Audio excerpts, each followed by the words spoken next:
केंद्रीय गृहमंत्री अमित शहा, पंतप्रधान नरेंद्र मोदी यांच्या गृहराज्यात हा भीषण विमान अपघात घडला। या दोन्ही नेत्यांनी अपघातस्थळी भेट दिली। दिवसभर यंत्रणा, तपास यंत्रणा मदत कार्यात झटून गेली। मात्र अपघातानंतर 24 तास व्हायच्या आत राजकारणही लागलीत सुरू झालं। ठाकरेंचे खासदार संजय राऊत यांनी भाजपवर आणि सरकारच्या कामावर गंभीर आरोप केले। भाजपनं राऊतांना अजून तरी उत्तर दिलं नसलं तरी अपघातावरून राजकारण जोर धरेल अशी चिन्ह आता आहेत। याचाच आढावा घेणारा हा स्पेशल रिपोर्ट पाहूया।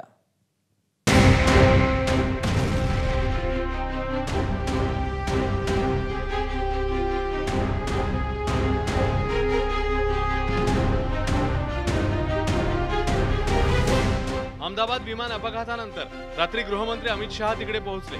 त्यांनी आढावा घेतला। त्यानंतर शुक्रवारी सकाळी पंतप्रधान मोदींनी अपघातस्थळी 20 मिनिटे पाहणी केली। तसंच एकमेव बचावलेली व्यक्ती रमेशची भेटही घेतली। दवाखान्याच्या हॉस्टेलमधील जखमींचीही त्यांनी विचारपूस केली।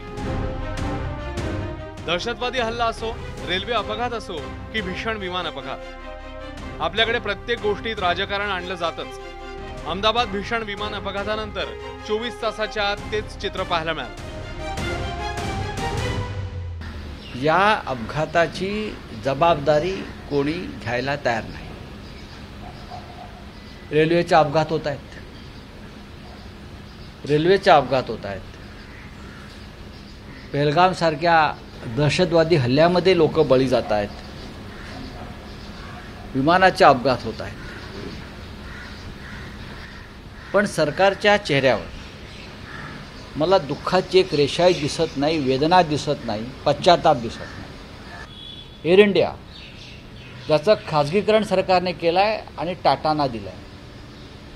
टाटाने प्रत्येकी 1 कोटी रुपये दिले म्हणून प्रश्न संपत नाही।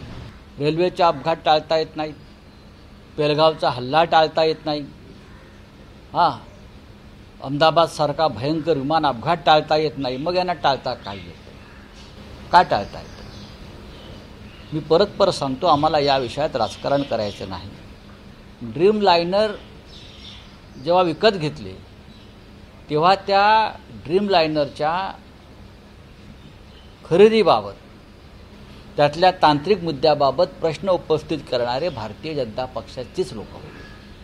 आपण पार्लमेंटमधला रेकॉर्ड तपासू शकता। Praful Patel civil aviation minister होते आणि त्यांना प्रश्न विचारणारे भारतीय जनता पक्षाचे लोक होते। एवढंच माझ्या आज स्मरणामध्ये आहे।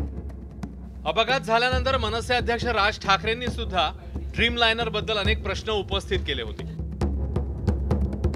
ड्रीम लायनर बद्दल इतक्या तक्रारी आहेत हे माहीत असून सुद्धा आपण ही विमानं का वापरू देत होतो? डीजीसीएने यावर कधीच कोणतीच कारवाई का नाही केली? हे विमान 28 जानेवारी 2014ला एअर इंडियाच्या सेवेत आलं। जगभरात जेव्हा ड्रीम लायनर बद्दल तक्रारी होत्या त्याच दरम्यान आपण हे विमान ताफ्यात आणलं। एअर इंडिया पासून अनेक विमान कंपन्यांनी 40हून अधिक ड्रीम लायनर विमानांची ऑर्डर दिली। या सगळ्याला तत्कालीन सरकारने परवानगी का दिली? डीजीसीएने इतका पण विचार का नाही केला? या विषयावर सरकारने आता तरी गांभीर्य दाखवायला हवं। राजकारणातली एक फार वाईट गोष्ट ही आहे की काल अपघात कसा झाला, विमान चालकानं काय केलं, 30 सेकंदामध्ये काय झालं, 1 मिनिटामध्ये काय झालं, हे सगळं तुमच्यासमोर आहे। अशा गोष्टीचं जेव्हा एखादी व्यक्ती राजकारण करते, हे महाराष्ट्राचं आणि देशाचं दुर्भाग्य आहे। ड्रीम लायनर एअर इंडियाच्या सेवेत घेण्याचा निर्णय असो किंवा एअर इंडिया इंडियन एअरलाइन्सचं विलिनीकरण प्रकरण असो, हे ज्यावेळी झालं तेव्हा प्रफुल्ल पटेल केंद्रात विमान वाहतूक मंत्री होते। प्रफुल्ल पटेल यांनी बोईंग विमानाबद्दल आपली प्रतिक्रिया दिली आहे।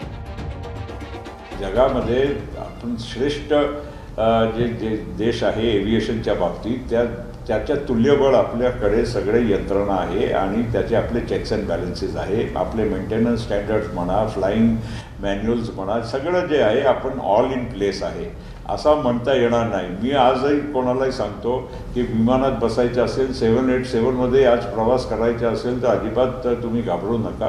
काय एक विमानाच्या काही दुर्घटना आणि कशामुळे झालं ते सगळं तपशील होऊ द्या, त्याच्या आधी निष्कर्षावर पोचू नका। विमानात बसायचं असेल अजिबात काही घाबरायचं कोणाला आजही कारण नाही। 787 ड्रीमलायनरमध्येही बसायचं कारण नाही।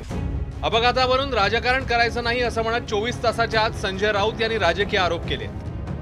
त्यानंतर 12 तास उलटले तरी भाजपने राऊतांना उत्तर देणं टाळलेलं दिसलं। मात्र ही शांतता फार काळ टिकेल याची शक्यता कमी आहे. त्यामुळे हे आरोप प्रत्यारोप इतक्यात थांबतील असं मानणं भोळेपणाचं ठरेल. ब्युरो रिपोर्ट, एबीपी माझा.